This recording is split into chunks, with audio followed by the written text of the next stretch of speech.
నిర్మాణాలు చేసేటప్పుడు ఖచ్చితంగా మీకు తెలియకపోతే తెలిసిన వారిని అడగండి, అడిగి చేయండి. ఒక సలహా తీసుకొని చేయడంలో తప్పేముంది? తర్వాత అనర్థం వచ్చినప్పుడు దానికి కర్త కర్మక్రియ ఎవరు? దెబ్బ తగిలిన తర్వాత మేలుకోవటం కాదు, దెబ్బ తగలక ముందే మేలుకోవాలి.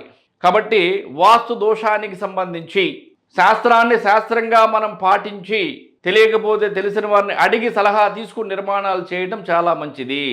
ప్రహరీలు లేకుండా నిర్మాణాలు ఎటువంటి పరిస్థితుల్లో కూడా చేయకూడదు.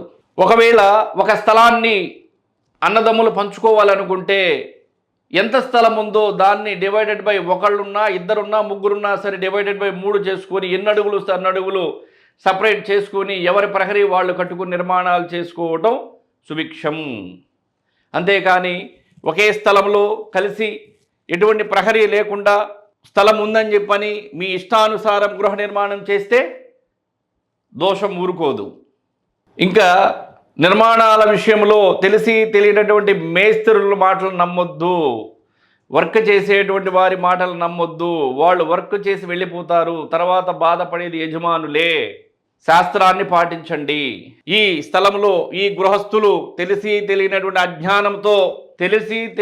అజ్ఞానంతో చేసినటువంటి పార్టీషన్ వల్ల 2 మరణాలు ఈ స్థలంలో నివసించేటువంటి వారికి సంభవించాయి.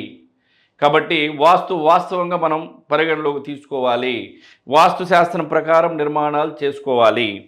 ఇంకోటి వచ్చేసి తర్వాత మేము ఆ గృహాన్ని మొత్తం కూడా చూసి వాళ్ళకి మార్పులు చేర్పులన్నీ కూడా చేసి మార్కింగ్ అంతా ఇచ్చి మీకు ఈ దోషం వల్లనే ఇదంతా జరిగింది అని చెప్పని ఎవరికి వాళ్ళు ప్రహరీ చేసుకునేటట్లుగా పక్క స్థలం కూడా ఉత్తర భాగ స్థలం కూడా ఖాళీ స్థలం ఉంటే ఆ స్థలం కూడా తీసుకోవాల్సిందిగా వాళ్ళకు చెప్పి వాస్తు ప్రకారం అంతా కూడా మార్చి సవరణలు చేసి వాళ్ళకి చెప్పాల్సినంత చెప్పి మేము వచ్చాము.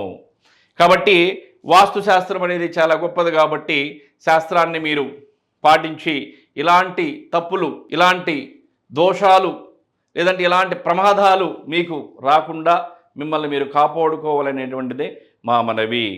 నమస్కారం.